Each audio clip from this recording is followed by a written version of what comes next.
मुझे बहुत जोर की प्यास लगी है गौरी। रुको ना, किसी के घर के पास रुको, मुझे उनसे पानी लेना है। हाँ ठीक है, पास में एक घर है, चलो वहीं चलते हैं। दोनों पास के घर में पहुँचते हैं। घर में कोई है क्या? मुझे बहुत प्यास लगी है, मुझे थोड़ा सा पानी दे दो। तभी एक औरत पानी लेकर आती है। ये लो, मैंने तुम्हारे लिए पानी लाया है, पी लो। गोपाल ग्लास लेकर पानी पीता है और जैसे ही ग्लास उसके हाथ में रहता है वो ग्लास सोने का बन जाता है। ये सब देखकर सभी दंग रह जाते हैं। ये क्या, ये ग्लास सोने का बन गया? ये कैसे हुआ? किसी के छूने से मेरा साधारण गिलास सोने का बन गया। तुम कोई साधारण इंसान नहीं हो, तुम जरूर कोई जादूगर हो। नहीं, मैं कोई जादूगर नहीं हूँ। मुझे वरदान मिला है कि मैं जिसे भी छूऊंगा वो सोने का बन जाएगा। तुमने मेरी सारी गरीबी दूर कर दी, तुमने मेरी बहुत बड़ी तकलीफ हल कर दी। भगवान तुम्हें हमेशा खुश रखे। औरत खुश होकर वहाँ से अंदर चली जाती है। हमने एक गरीब की तकलीफ दूर कर दी, चलो अब अपने घर चलते हैं। दोनों गांव की ओर बढ़ते हैं कि कुछ दूर पर गांव वाले उन्हें देख लेते हैं। अरे ये लोग फिर हमारे गांव में आ गए। अरे मारो इन्हें, इन्हें गांव में आने की हिम्मत कैसे हुई? सभी गांव वाले उन पर टूट पड़ते हैं। तभी भीड़ में से एक आदमी गोपाल को धक्का देता है। छोड़ो मुझे, छोड़ो मुझे, छोड़ो मुझे, मत मारो मुझे, छोड़ो मुझे, मत मारो। और अचानक वो आदमी सोने की मूर्ति बन जाता है। अरे ये क्या, ये मनोज सोने की मूर्ति बन गया, ये कैसे हुआ? लगता है इसके हाथ में कोई जादू है, इसके छूने से ये सोने की मूर्ति बन गया। अब भागो यहाँ से, अरे भागो वरना हम सबको मूर्ति बना देगा। सभी गांव वाले भागने लगते हैं। अब हम क्या करें? यहाँ तो हमने एक आदमी को मूर्ति बना दिया। मुझे ये नहीं करना था, मैं ये नहीं चाहता था। अब मैं क्या करूँ? तभी एक औरत दौड़ती हुई आती है और गोपाल का पैर पकड़ लेती है। भगवान के लिए मेरे पति को ठीक कर दो, ये मेरा इकलौता सहारा थे। अगर इन्हें कुछ हो गया तो मैं अपने बच्चों को कैसे पालूंगी? मैं तुमसे विनती करती हूँ, इन्हें फिर से इंसान बना दो। गोपाल, अब तो मुझे भी समझ में नहीं आ रहा है कि अब हम क्या करें। उसी समय एक तेज रोशनी फैलती है और साधु महाराज प्रकट होते हैं। सभी गांव वाले जुटते हैं।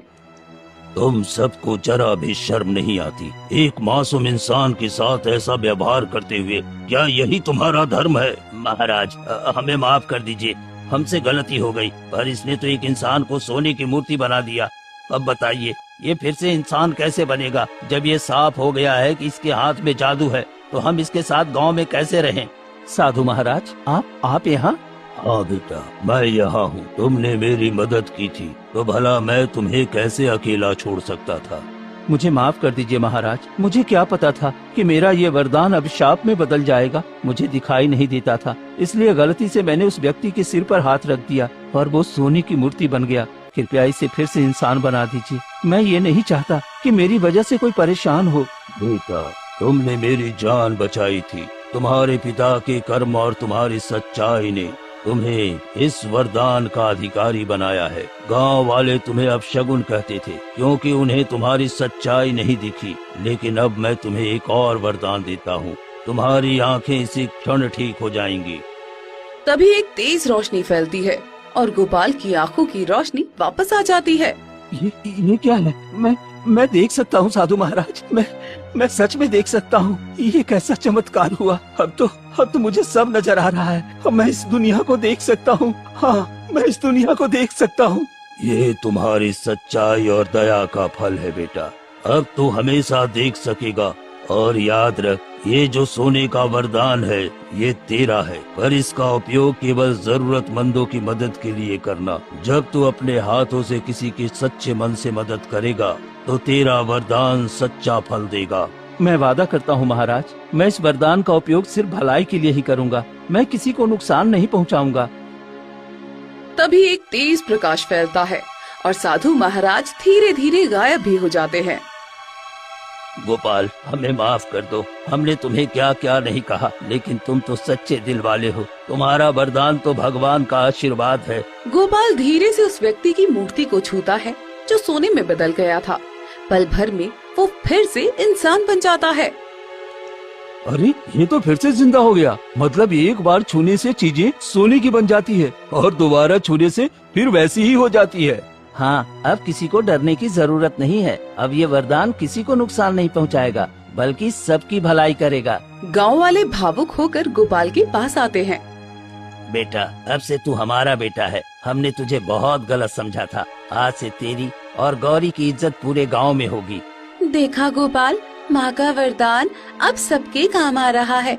अब कोई गरीब भूखा नहीं रहेगा, कोई अकेला नहीं रहेगा। हाँ गौरी, आज मैंने सीखा कि वरदान का असली मतलब क्या होता है। किसी के चेहरे पर मुस्कान लाना। उस दिन के बाद से गांव में फिर कभी किसी ने गोपाल को अपशकुन नहीं कहा। गांव के हर गरीब इंसान की मदद गोपाल और गौरी मिलकर करते रहे और सभी गांव वाले खुशी खुशी अपना जीवन बिताने लगे।